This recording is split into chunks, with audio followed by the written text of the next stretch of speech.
Hello and welcome to Geeks for Jesus podcast number 2. I'm Chris Heaton. I just wanted to take a moment to apologize for the audio quality of this podcast. Unfortunately, I screwed up somewhere with the hardware and the recording from the microphones to the computer was completely unintelligible.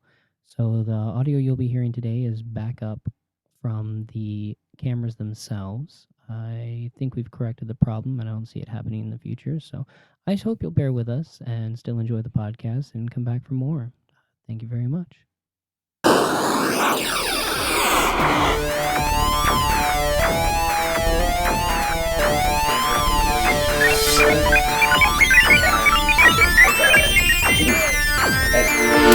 All right, so welcome to podcast number 2, Geeks for Jesus. Yes. Here again with Tony. Holla. And Nate. Yes. I'm Chris Eden.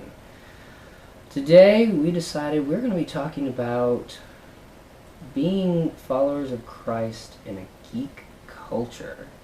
Now, we kind of discussed a little bit beforehand. We have 3 very unique perspectives. Yeah. Nate has been more of a con guy. Woo. And I actually grew up in a Renaissance festival Renaissance festival culture, and then came to Christ, in the middle of that. So I got to see it from the other side of the looking glass. It was a very interesting experience. And I was sheltered Christian, so it'll be interesting to play off that. Mm-hmm. So, I think from the geek perspective, the nerd perspective in general, cons seem to be the most common. Absolutely. So we've got cons for just about everything. I feel like we even have a con for cons. The con. Wow, you're a regular con man. So now I'm just thinking Moulin Rouge. Because we con. Oh boy. But yeah, cons are fantastic. It's a means for geeks and nerds to come together and just go into maximum overdrive for one particular sphere of nerddom.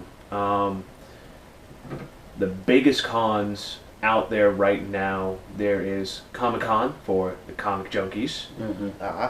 There is Otakon, probably the most recognizable anime convention. And then for the gamers out there, a somewhat small con, they just had their 12th year MagFest, the Music and Gaming Festival. Oh yeah. Not to mention Mag Stock. Oh, and Mag Stock. Because that's your gamers meet musicians. Versus musicians meeting gamers. What was Katsucon? Katsucon is another anime convention. Okay. Not as big as Otakon. If you've never been to a con before, you want to check an anime one out, I highly recommend you do Katsu first. It's a little smaller. There's still a lot of people. Brace for yourselves because otakus are a whole nother breed of nerd in it of themselves. Yeah. So I'm just reminded of Strong Guides. Otaku! Oh, I don't remember that. No, that was the whole Four Gregs. Do you remember Four Gregs? Oh yeah. Japanese culture, Greg. Yeah, it was otaku! Yeah. Yeah. Yeah. Talking normally up until the point he said otaku. Mm-hmm. Fun little fact about Mag Stock. Quasi-recent, because of how often it happens. Remember the earthquake that happened here on the East Coast? Mm-hmm. The one, like the last one, the last big one? Yeah, that happened a few years ago. The center point for that earthquake was actually around the campgrounds, around that lake area where Stock was. Wow. Yes. A few weeks after Mag Stock took place. Man, talk about good timing. I was... good vibrations, I guess. Wow. I was driving to college when that happened, and my mom and I were there in the car, and my mom's friend called her up, and he was like, "Did you just feel that earthquake?" We're like, "What are you talking about?" No. See, I asked my friend Josh because I'm sitting there at work, and we have the little half cubicles, and my bro worker has a tendency to shake his leg while he has it leaned up against the cubicles. So it started shaking. I'm like, "Hey Josh, you shaking your leg?" He's like, "No." "You feel that too?" I'm like, "Yeah." "Dude, I just left LA. What is up with this?" Nice. That earthquake for me, I was sitting at home, and my house is a modular home. For those of you who don't know what that is, these houses are built to withstand Florida hurricanes and California earthquakes. So that baby hit, and I thought my uncle was getting up, getting a snack out of the pantry. I even went in there. It's like, "Did you just get something?" It's like, "No." And I look outside, and there's several branches on the ground. It's like, "Oh, I think that was an earthquake." Okay. Yeah. So, how's it been for you as a Christian in these cons? Oh boy. All right. My first con was Otakon. How long ago was that? Back in 2009, I believe, my first con. Yeah, that sounds about right. About 5 years ago. Okay. And I knew that the anime world was kind of strange. I mean, come on, when you have things like Maho Sensei Negima, cute, albeit what's the word? Sensual. Very tempting kind of anime. Lots of fan service. Oh yes, there we go, fan service. Yeah. Is that the term? That's the term. That is the term. Lots of fan service. And so I knew that was the kind of culture I was stepping into. Okay, I just keep my guard up and don't fall into anything. Sounds simple enough. I carpooled with a few friends. We get to the hotel, we check in. Staff was very nice, so it's already a positive experience so far. All my friends just kind of ran off and did their own thing. I was basically using them for a hotel room at a very cheap price with a very convenient location of right next to the center. I get into the convention, and there are just bodies everywhere. So many different people cosplaying from so many different animes. My most fun was probably identifying who was from where, taking a couple pictures. But I recognized very quickly how heathenistic this part of society can be. I walked out of the convention. I was walking down to the inner harbor to get a quick bite to eat because that's cheaper than con food. And I didn't bring food with me, so yeah. Ran down to this harbor center, and I'm seeing a bunch of people outside. They're getting pictures taken. It's a photo shoot. Cosplayers are showing off their work. Cool beans. And I walk by, and I see what looked like very, very tall African American female, like taller than Shaquille O'Neal, tall, very skinny too, and this short white man. And the woman is bent over, and they're having a total face battle with each other. Lips locking and Oh, all that kind of all face the battle. PDA, that kind of face battle. right. And I'm just like, okay, whatever. I have seen people making out in public before. That's nothing new. And then I stopped. And after staring at them for about 5 minutes, I realized something was off. It was not a black woman. It was not a white man. The genders were reversed. They were cross-playing. And Oh, wow. they looked more convincing as the opposing genders. Uh-huh. Wow. And that was my first big welcome into the con world. like, whoa, what? But after that, I got past that culture shock, and it was a lot of fun. I met some very interesting people. I found out that when I went to Otakon a couple years later with a girl I was dating at the time, roomed with a bunch of other people as well, and that was when I found out I would have met the next girlfriend that I wound up dating for almost 2 years. We had,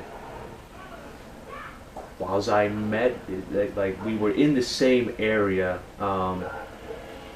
I am standing in line for the big video nerd competition entry thing, like AMVs, animated music videos. They were having a competition for like the best comedy, best well done, best synced, and all that great stuff. And I'm standing in line, and I hear a group of girls shout from the top of the walkway, "You just lost the game."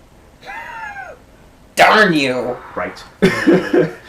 And I look up, and All of you just lost the game. Yep. You're welcome. And I look up, and I see 4 girls. One of them was cosplaying as Uchiha Itachi from Naruto. One of them was cosplaying as a bumblebee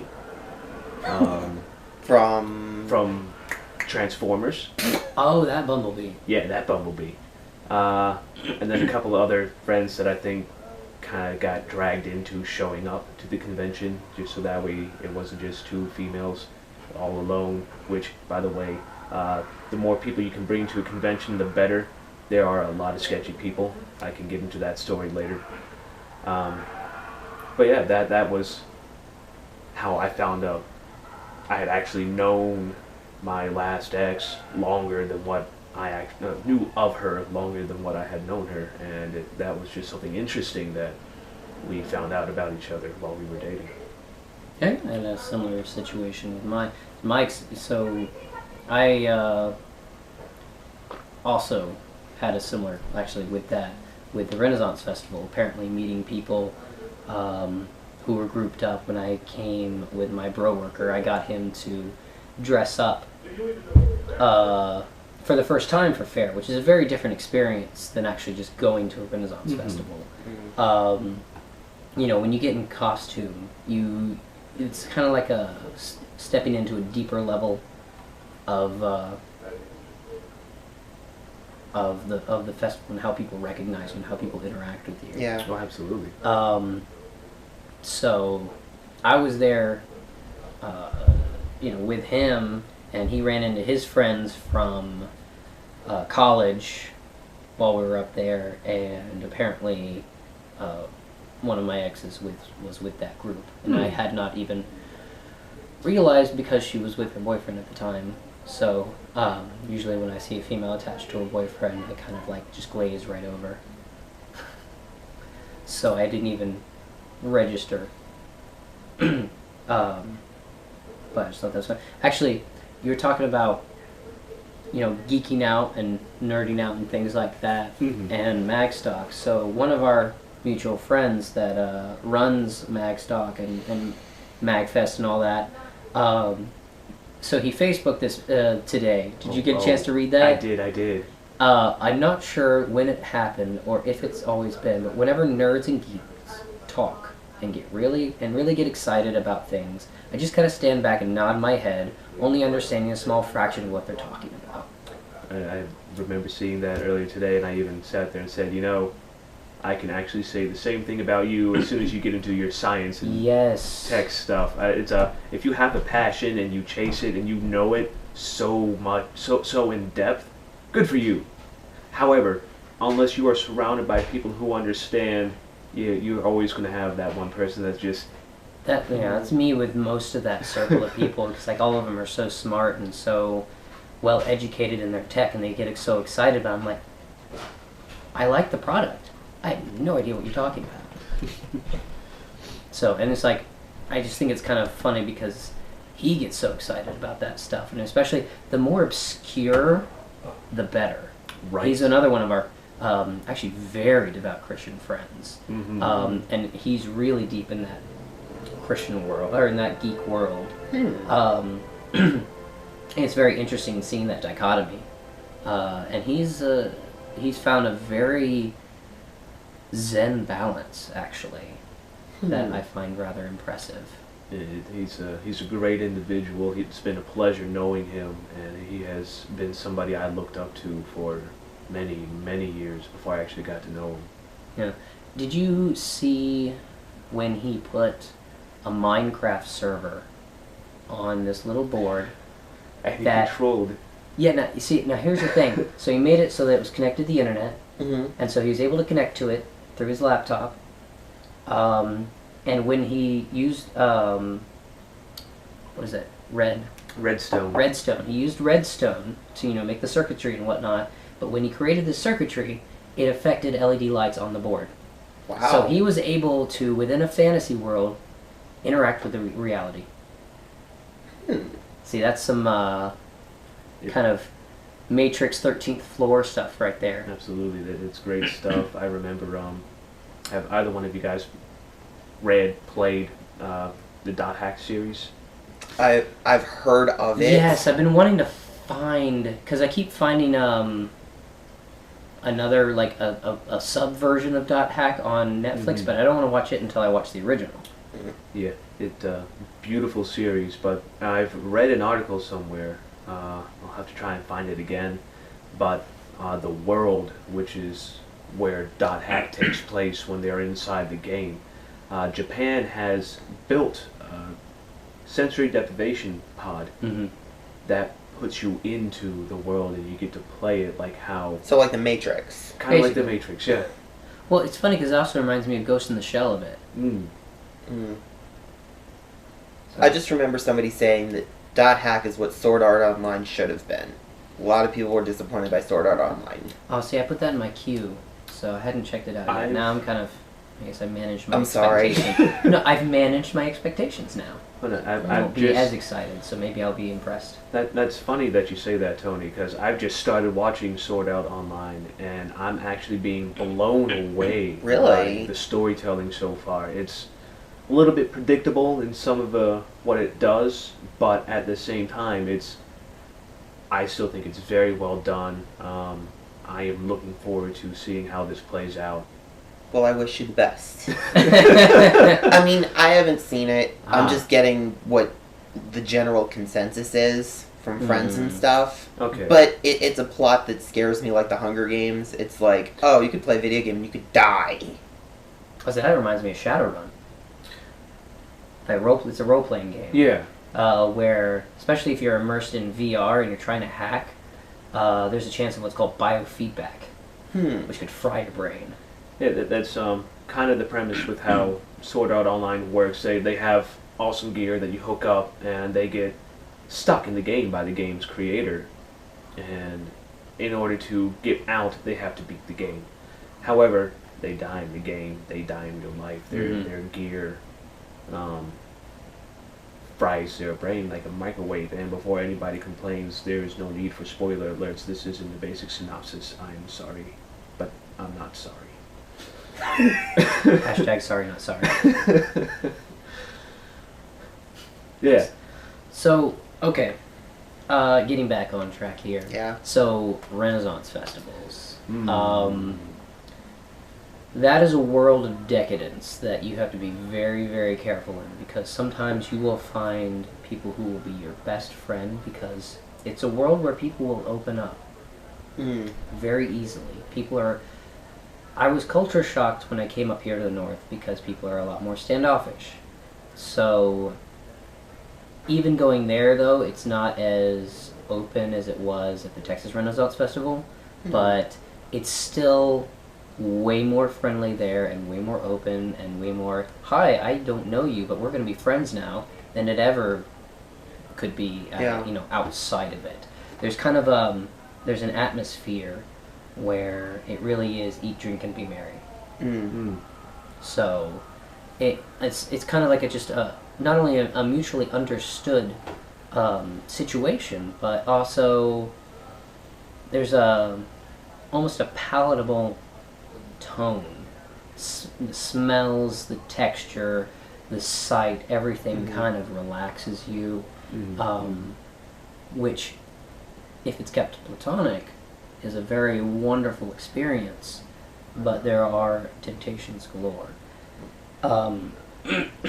But I'm not going to stop me from going to that. I just need to manage myself a lot differently. Yeah. Than, You used to? yes. Sorry. No, I'll be honest, because I like I mentioned in my last podcast, I've only been Christian 2.5 years. I was a Don Juan at those Renaissance festivals. I am utterly awkward and difficult to interact with in that way outside of the Renaissance Festival. But in there, that's my zone, and I could talk and walk in a way that I could never do or bring myself to do in real life there, and I took advantage of that back then. So, and now, like, this last fair was kind of my first fair really as a new person. Previous fair year I did go to, but I went once, and that was really it. Just kind of went around in a haze because I hadn't really cleared myself up from previous situations. So, but this last year is where I'd gone consistently and really interacted with people, and I realized a lot about myself that had changed, and things that, because I had never interacted with people in that environment since coming to Christ, I had to realize what should be different. Yeah. And I think in some cases it was good to have people there Once again, to rein me in sometimes. Like Nathan was there, I think, was it the last day? the last day we went, yeah. I'm not sure if I was there as much to rein you in as much as I was there for your entertainment. Okay, background story with that. So there's two sides to every coin. There's a light side and the dark side. The light side of which of my capabilities is to be very entertaining and interactive, and I have very little shame when it just comes to talking to people at the Renaissance Festival. And so as a result, I can just go straight up to people and just start talking to them. But then again, so can my son. Oh, Wesley went with you? Oh, yeah. Yes, he did. That boy. Very adorable costume. Yeah, well, yeah, my costumes got completely ignored as a result. No, he's wearing chainmail and a little leather vest. He's basically dressed up as Toby from Labyrinth, as if he was never rescued. So what happens after that 13th hour is up is he becomes the Goblin Prince. And he grows up with Jareth. So he's still got the white and red striped pajama costume, but is obviously ripped up and kind of it's grown too small for him. So it's extended out. His arms is extended out past it and whatnot. But he's also in the style of the Brian Froud goblins. He would just find random things and attach them to himself. So he found the chainmail shirt and he wore that.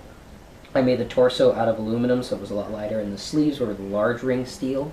So the sleeves were actually the heaviest part, but because they were so large, it wasn't that weighty.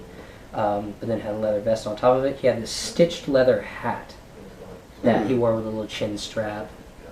He was just, everyone drooled all over him, and it was like, oh my god, he's so adorable. And we ran into the most realistic Jareth cosplay I ever saw.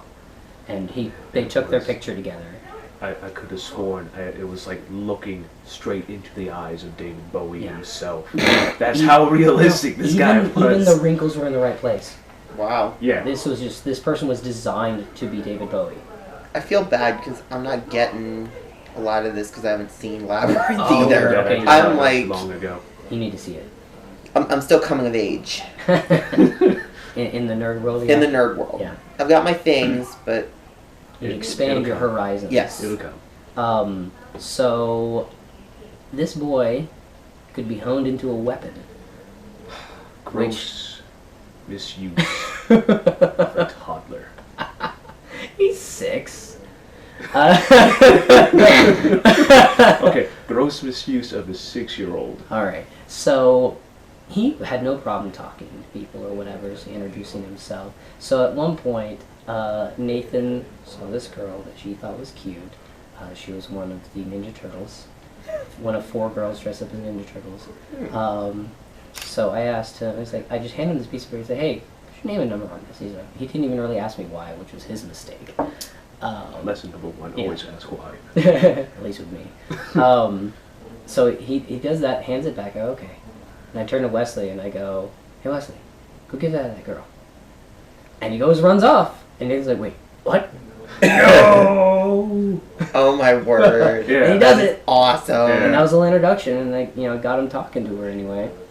Yeah, I walked up to this girl, and I am stumbling over myself. God, I'm so red. Wow. Like, I couldn't believe what just happened. She's just like, is this yours? Is he yours? No, this is my friend's kid. I don't know what just happened. I am so sorry. I'm And apologizing. I'm just sitting there laughing.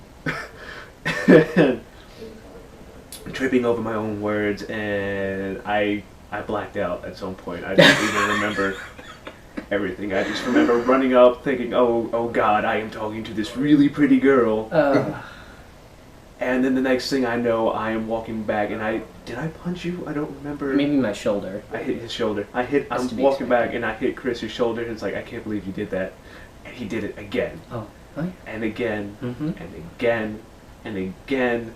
Okay, so the question that I'm sure is on everybody's minds: which Ninja Turtle was she? I think it was Raphael. Raphael? Ooh, Yeah. Raphael. Fiery personality. Oh yes, she never called me. That's not the point, though. I saw this as an exercise of getting you out of your shell. And tell you what, Not into her shell, though. Oh my. it did make things a lot easier. I have told Chris of a few exploits that I've had of being able to be more open towards other people because of those shenanigans. It's like, well, once you experience it, it's like, oh, all these horrible things that you imagine. No. People mostly just laugh. Think it's cute, especially if you do it in the correct environment. And at the Renaissance Festival, people expect to be interacted with. If they don't, they come away usually really disappointed with the day. It's like, I didn't talk with anyone. I'm at a Renaissance Festival, and I didn't talk with anyone. No. So, but again, 2 sides of the coin. Which side do you use? Stayed on the light side. Yeah. And you can meet some really awesome people. But it's kind of this whole, okay, so I'm Christian, so I should just avoid this stuff, right? And I remember our pastor actually had a sermon on this. I don't know if you were there that time, where he talks about the Jews in exile in Babylon. And God says not to remove themselves from the community. He said, live in it. Yeah. Marry in it. Be in this community because I have placed you here. I remember that. Yeah. Do you have a passage? Because I don't I'm trying. particularly remember that. I know it's Old Testament. Yeah. tell you Well, that. say it was during the exiles. I just can't remember. I mean, you have like Esther marrying the king of all Persia. Mm-hmm. But I don't know specifically. Everybody's getting their Bibles paper and electronic. So I got. See, that's why I have a couple on the table here. Yeah. I just can't remember This is a new. where it was. I want to say it might have been in Genesis. No. This is Babylon, dude. So it'd be like I am. Ezra. Oh wait, you know what? The website. Because it's a couple Sundays back. Would it still be on the website? Ooh. Maybe. I don't have internet in. Or do I? Yes, you do. I do. Yes. If you don't you have my password? I don't know if I ever Hold got on. onto it. Let's see. So in any case, but that's the whole idea. There is managing yourself. Don't put yourself in extreme situations. Don't try and purposefully tempt yourself because Right. you're usually going to fall short. But don't run in fear either. Yes. God's been teaching me that. It's like, because the Christian life is all about balance. And so, and as Americans, I don't know about y'all, but I'm one of those all or nothing kind of people. Mm-hmm. I'm an extremist. I either go one way all the way or one way all the other way. So I either cloister myself like an Amish person, or I turn antinomian and say, Jesus has saved me, I can do whatever I want. And neither one of those are what Christ actually wants. Mm. So, Well, see, it's like the idea of when it comes that I figured out as being Christian and living in the world and not being of it. yeah. But see, we can either, if we hit an extreme, since we're not of the world, we're not supposed to live in it, or we're out of the world and we live in it. That's the two extremes. Technically, Right. it's about God's asking for balance. Yeah. Live in the world, but don't be of it. So, I find that a lot of things is a gradient, not an extreme. Yeah. Yeah. So, what is it? Only the Sith deal in extremes.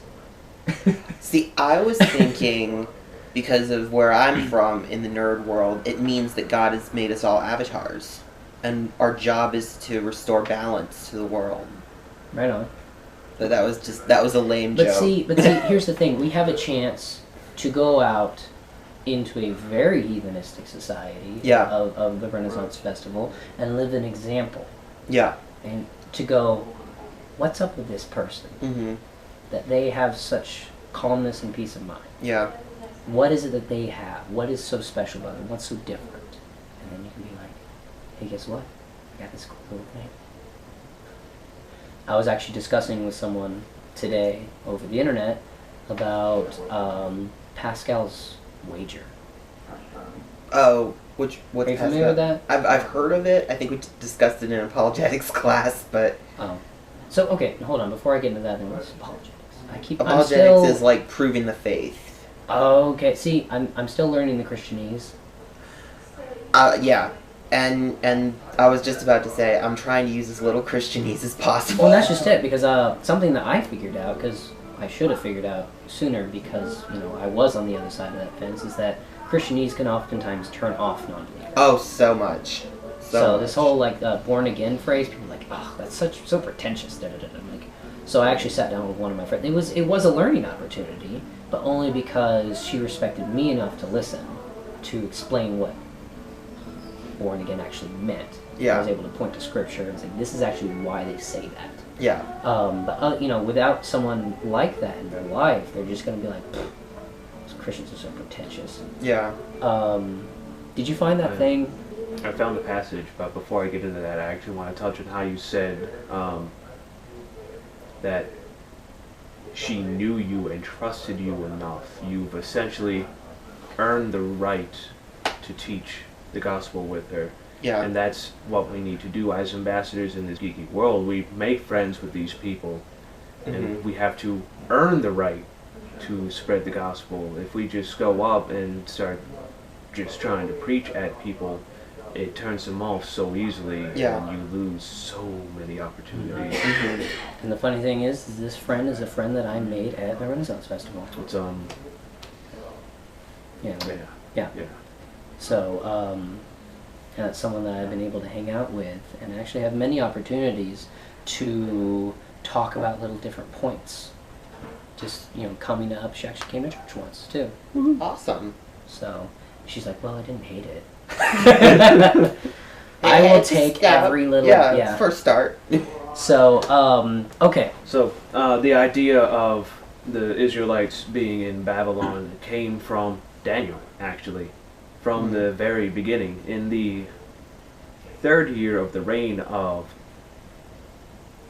Jehoiakim, king of Judah, Nebuchadnezzar, king of Babylon, came to Jerusalem and besieged it. And the Lord gave Jehoiakim. Thank you. King of Judah into his hand with some of the articles of the house of God, which he carried into the land of Shinar, to the house of his God, and he brought the articles into the treasure house of his God. the long and the skinny, Nebuchadnezzar came out of Babylon and took Israel, made it his own land. Israel is now subject to Babylonian rule. And the Israelites did eventually try and win their own freedom, but God said, no, you were here. This was the culmination of where I wanted you to be. Now you are going to be an example of my people. At that point in time, yeah. At this point in time, this is where Daniel went into all the fun things, the lion's den, the furnace. Mm-hmm. This was all during this part of Daniel. Rack, Shack, and Benny. But of note also, like even in Daniel chapter 1, the whole thing where he says, I'm not going to eat the king's meat, I'm going to only eat vegetables, I'm going to be different from... We're in the culture, but it's so clear that we're different. Mm-hmm. And hopefully it's not like a turn-off difference, it's a... but you know what I mean? Yeah, absolutely. It's funny, I had a thought on that actually, because we were discussing that in church a few weeks ago. And I always thought it was interesting because...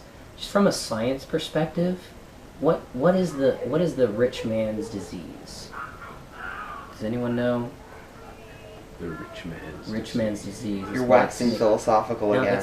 It's that's a phrase for gout. And the reason it's called that is a lot of times too much consumption of rich food will give you gout. Oh, okay. So funny how the young men who ate the rich king's food were not as healthy as the men who ate the vegetables. My science, I mean, because obviously God works how he's going to work, but I often, my picture is that whenever God feels like it, he often uses science. Oh, absolutely. To do he's like, he set up all the math to just kind of take care of itself. Yeah. And so I think, in this instance, the science side is like, well, guess what? Those guys got gout. It's possible. And we're all healthy. We're living the vegetarian life. Grass. No, I'm thankful that I'm not a vegetarian. Okay, so to get back, so we covered that. We just backtrack now. Forward track. Pascal's wager. Blaise Pascal.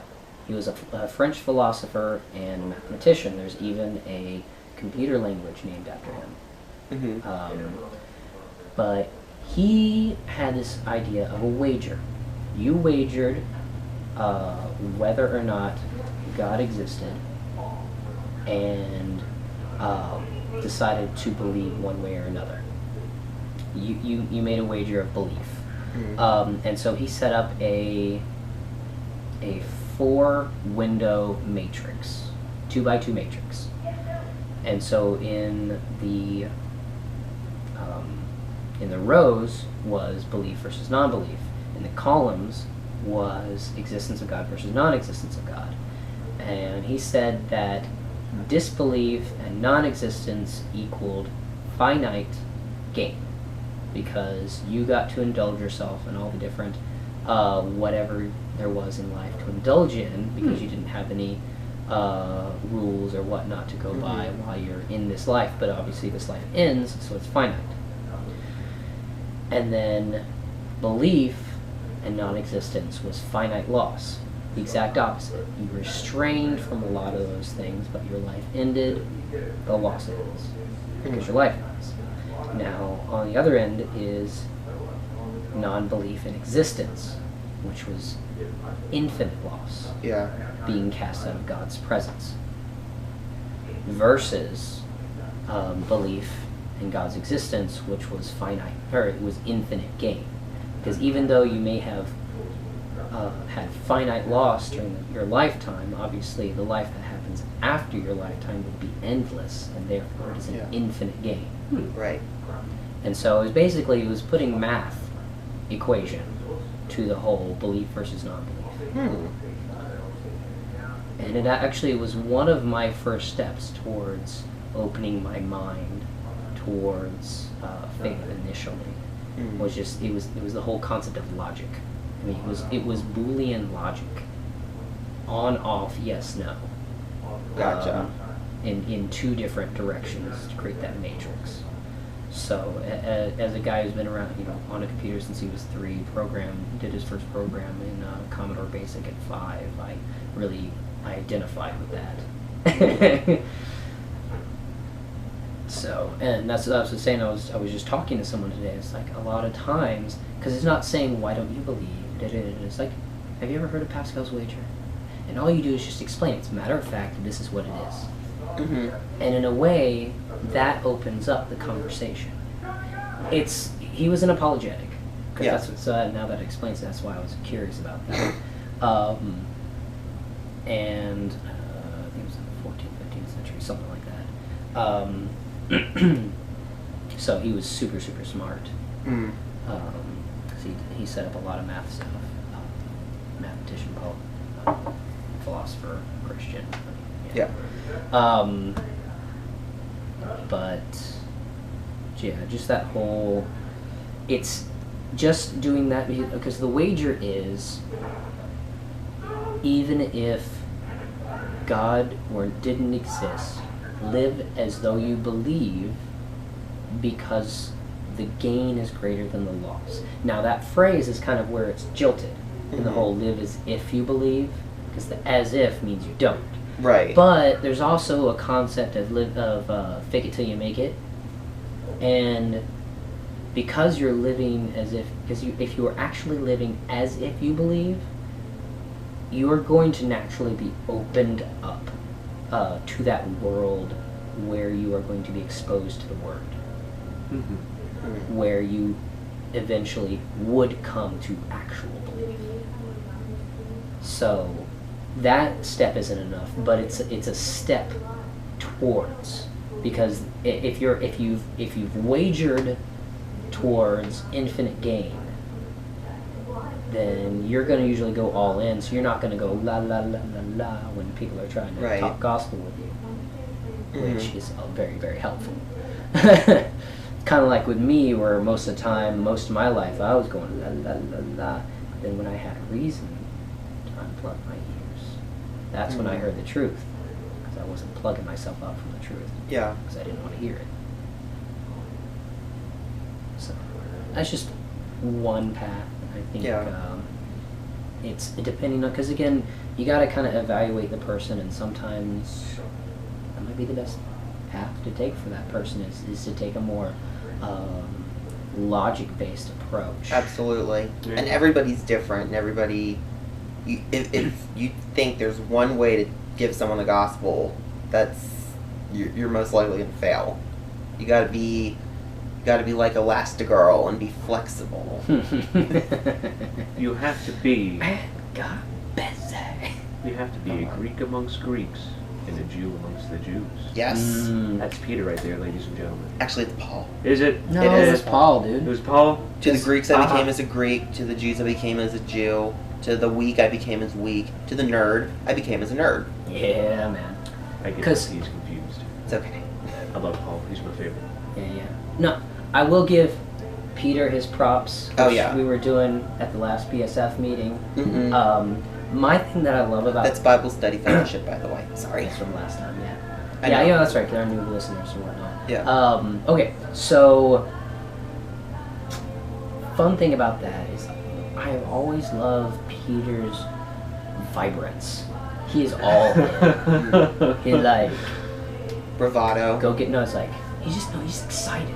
Mm. I mean, he may be dumbly excited, but he's excited. Yeah. That's what I like about him. He is like, hey, you guys should probably go get this. I've got 2! Yeah. And then the guys come and then, BAM! Oh, yeah. I mean, he's wrong so often. But, something my director at Texas Renaissance Festival, Jeff, told me was, I don't care if you fail, but fail big. That actually sounds a lot like what we would say in marching band. If you're going to make a mistake, own it. Commit to it, yeah. Because we can always correct something wrong when we know it's there, but if you try and shy away from it the second it happens, what correction can be made? Yeah, exactly. So it's like, oftentimes what they cannot teach is that exuberance, that vibrance. So you can teach correct. Excuse me. You can teach correct knowledge. Mm-hmm.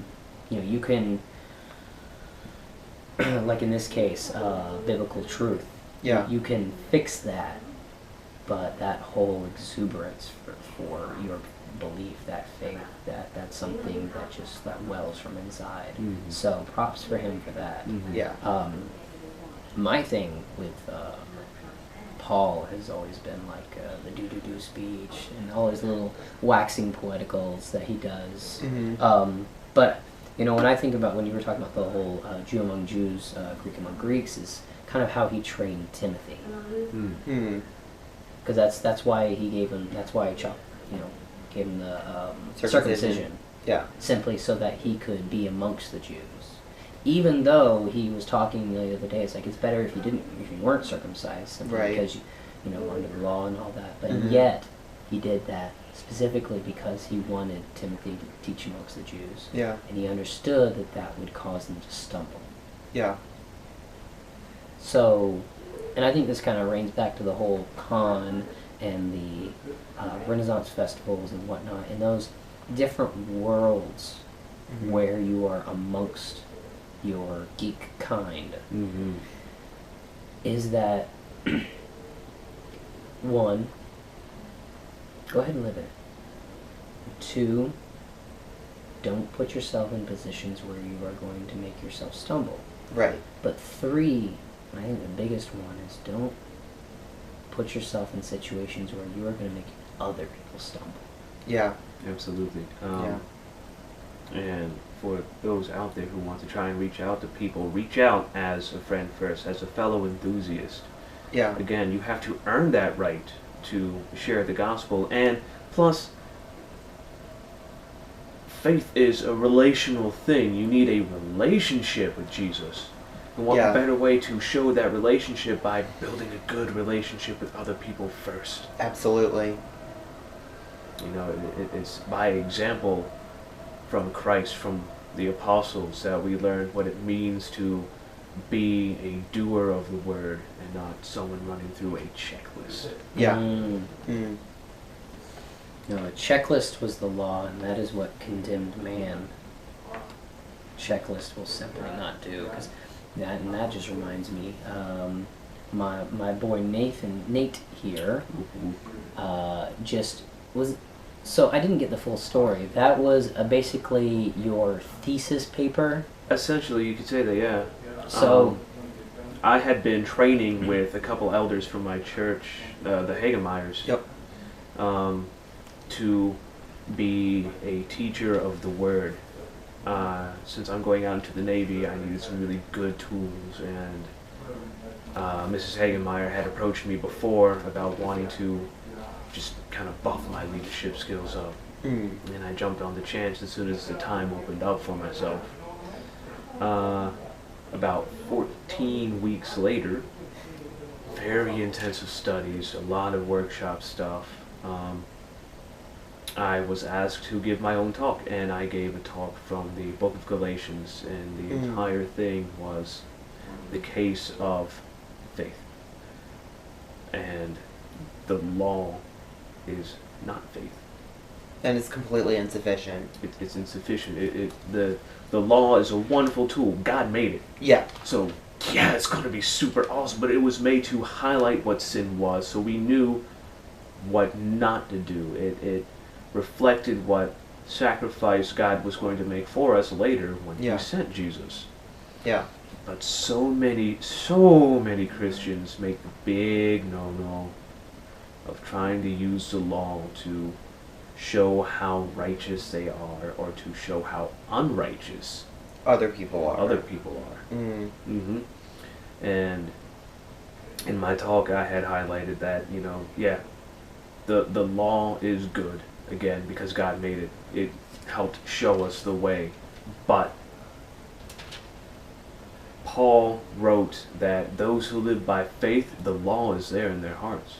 In living faith, we live the law. But if we try to live by the law, we're cursed. We're condemned by it. Yeah. Because we will ultimately fail. We can't be perfect like that.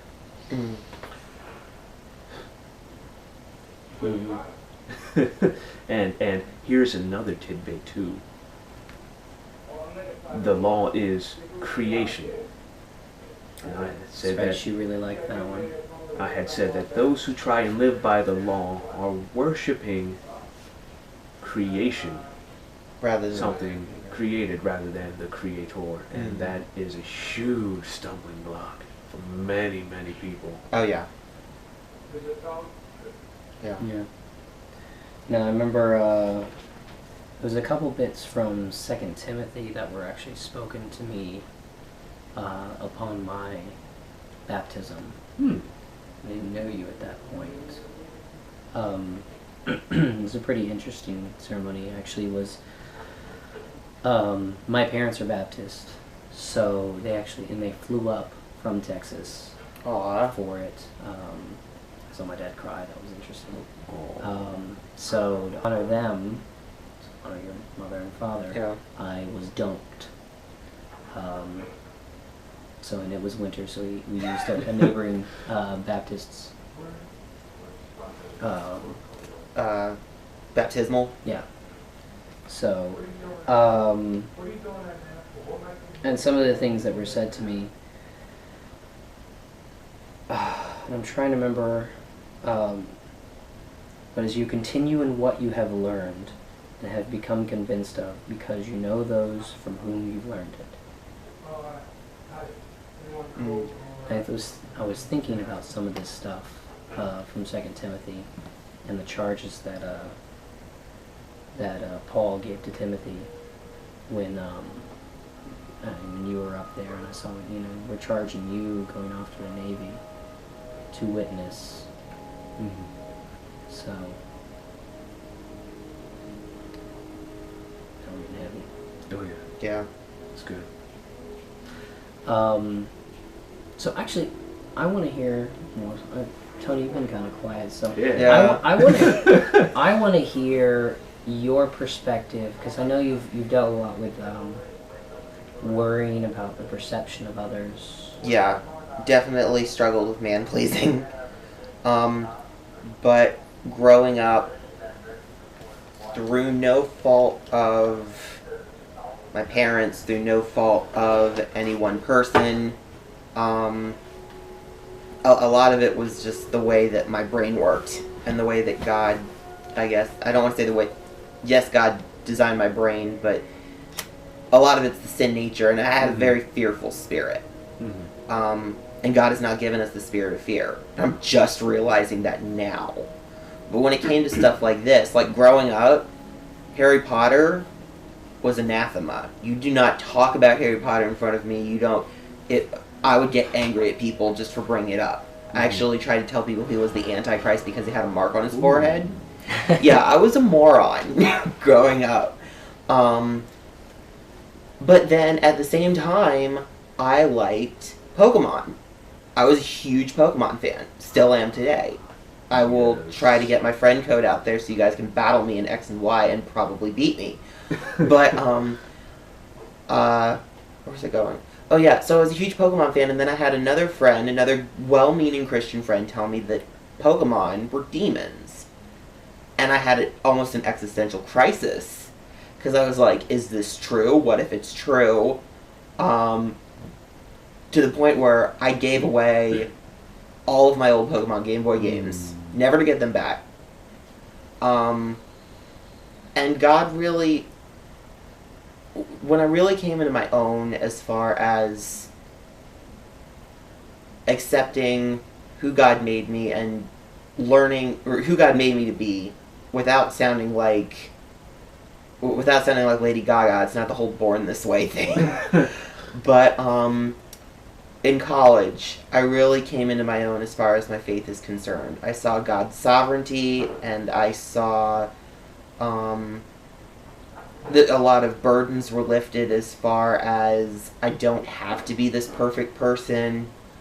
And through that, I really started to look at these things that people were saying were sinful in a different way. And especially like with the stuff like Pokemon and in some cases music and stuff like that, the verse that God kept bringing me to was the earth is the Lord's and the fullness thereof. Mm-hmm. And it's like God did not make us to be afraid of the world. Yes, the world is under the power or the control of the prince of the power of the air. We're not to love the world nor the things that are in the world. But there's a difference between the world and the earth. The world is, as John says in 1 John, the lust of the flesh, the lust of the eyes, and the pride of life. It is sin. And if something is not inherently sinful, then we can enjoy it, and we don't make it an idol by thanking God for it. And balance it. And balancing it out. Because here's the trick. As long as it doesn't take it away from worship of Him. Yeah. Absolutely. And if you can turn around and use it as a tool to witness to others, Then that is worship. It's worshiping God because God is the creator of all good things. Mm-hmm. And worship is just bringing Him glory, acknowledging His worth. Mm-hmm. So then, over time, God really got me convinced that I wanted to reach out to my fellow gamers, and that I wanted to, as 1 Corinthians 10:31 said, do all to the glory of God. Mm-hmm. Amen. And video games, last time I checked, are part of all. Anime is part of all. All of this stuff is part of all. In my junior year, I made a very, very close friend. He was a new convert. His name was Matt. And he's the one who introduced me into Avatar.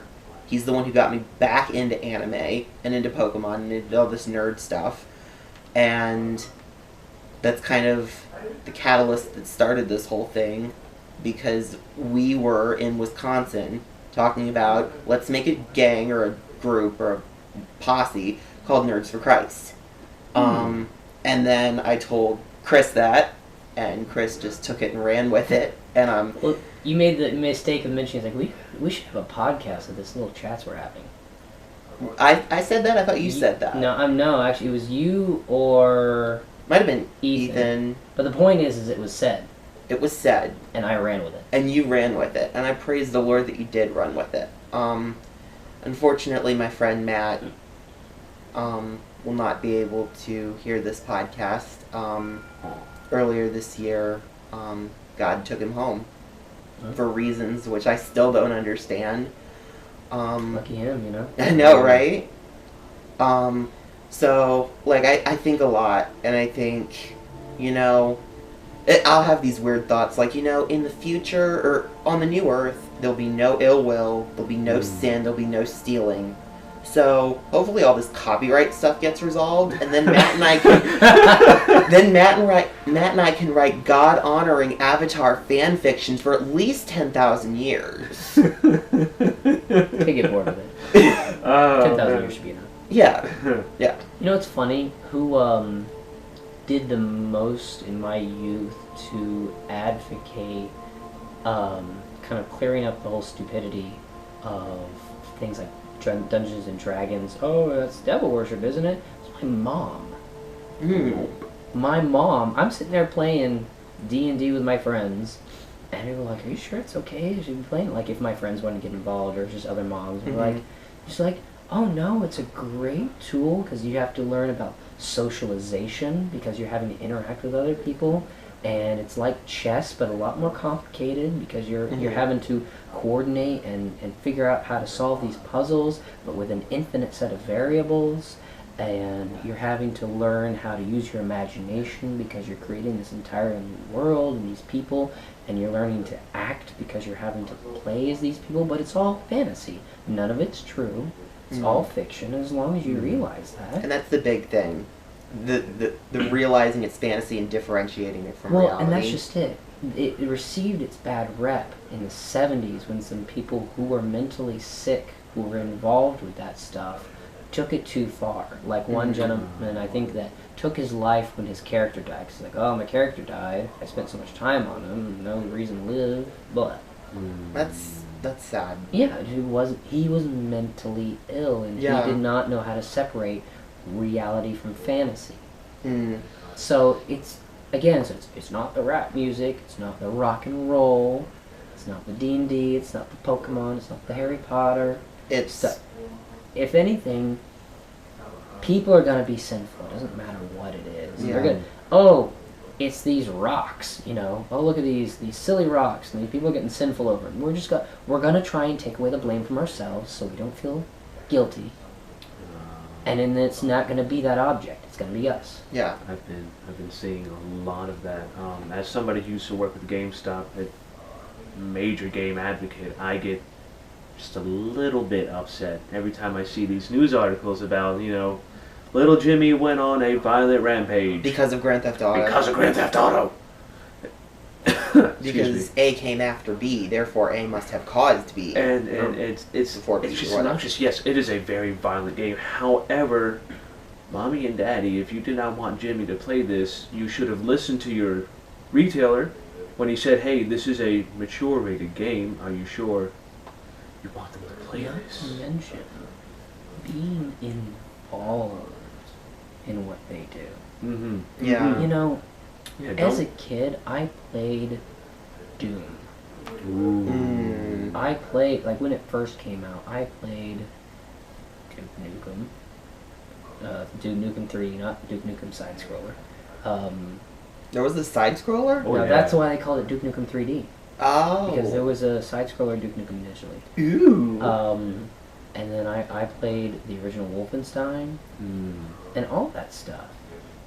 I mean, but my parents were involved in my life, and they encouraged me to be creative, but they also grounded me in a high level of morality. I mean, yes, I didn't grow up going to church or learning about Christ, but I learned a lot about right and wrong, what was acceptable, what was not, and you know what your position is in this world and how it relates to other people. Yeah.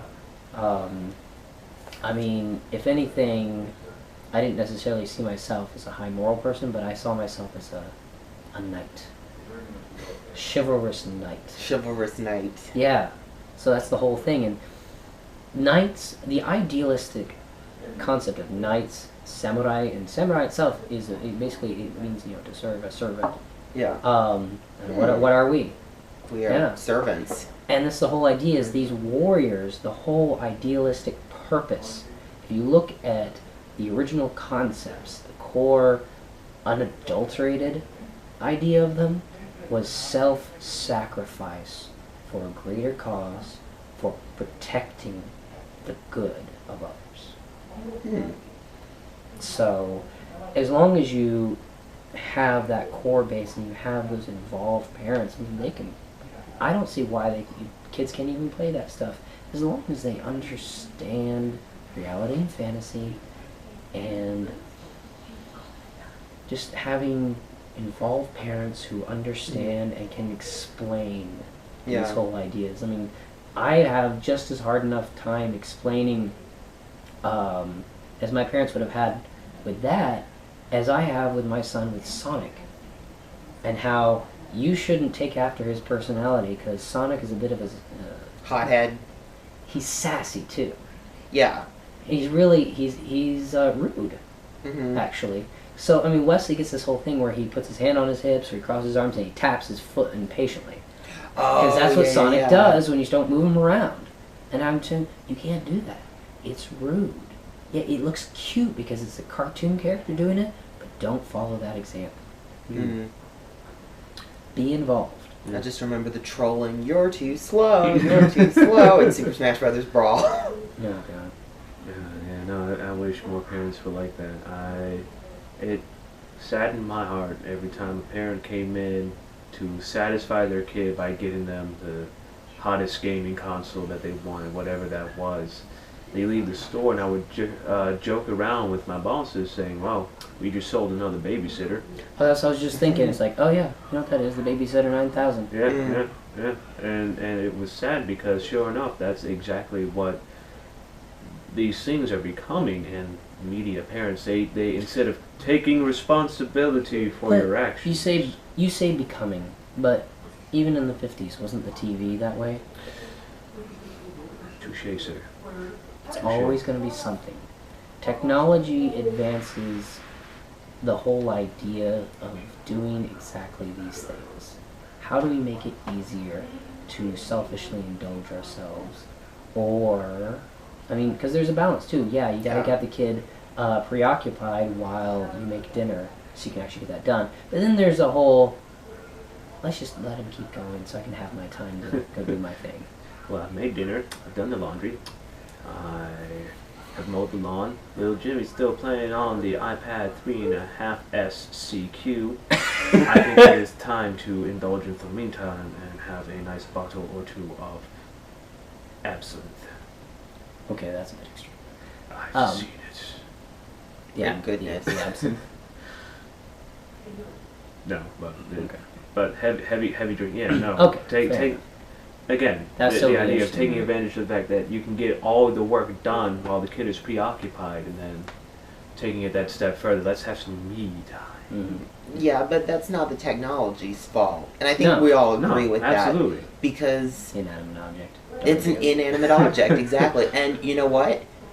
God had a hand in creating the person that created it. Mm-hmm. So ultimately, God, in His sovereignty, willed it to be. Not that God's the author of sin, because obviously He's not. But as far as like neutral things, there's always the potential to use them for His glory. Technology is absolutely beautiful. You have all of history at your fingertips. You can just get just about anything you need.